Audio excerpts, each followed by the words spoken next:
Once hailed as the world's economic miracle, China now faces a troubling reality. Debt is soaring, growth is slowing, and behind the statistics, a deeper story is emerging of ideology overpowering innovation and power eclipsing prosperity. This isn't a temporary slump. This is a reckoning. Let's explore what really happened to the Chinese dream. China's economy was built on infrastructure, real estate, and relentless borrowing. But today, that model is cracking. China's total debt has exploded to over 300% of GDP, one of the highest in the world.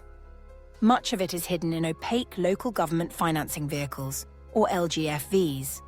And then there's real estate. When Evergrande collapsed, it exposed how fragile the entire sector had become.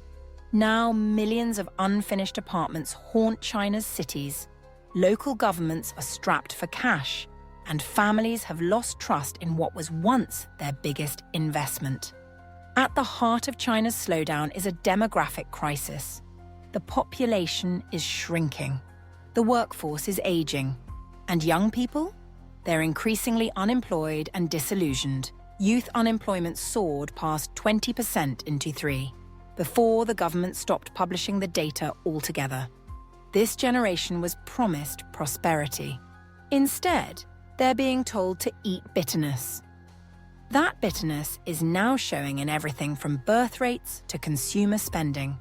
China's economic woes aren't just structural, they're political. Under Xi Jinping, the Communist Party has reasserted control over the private sector. The tech crackdown hit giants like Alibaba and Tencent. Jack Ma disappeared from public view. The message was clear: no business is bigger than the party. Investors got spooked. Entrepreneurs pulled back. And the most dynamic sectors of China's economy went silent. Common prosperity turned out to be common paralysis. As China stumbles, the world adjusts. Western companies are diversifying supply chains, what's now called China Plus One. Europe is waking up too. From Ursula von der Leyen's de-risking strategy to new trade policies, the EU is preparing for a future with less reliance on China. Meanwhile, China's own efforts to control exports of rare earths and tech materials show a regime retreating inward. The dream of open win-win globalization? It's gone. So is China collapsing? No, but it's entering a new phase, slower, more rigid, and more ideologically driven. And the dream that once inspired awe is now constrained by fear. Fear of dissent, fear of instability, fear of letting go of control. For Europe, that's a warning, but also an opportunity. If we act with confidence, we can build resilience at home and avoid the mistakes China is now living through. Thanks for watching.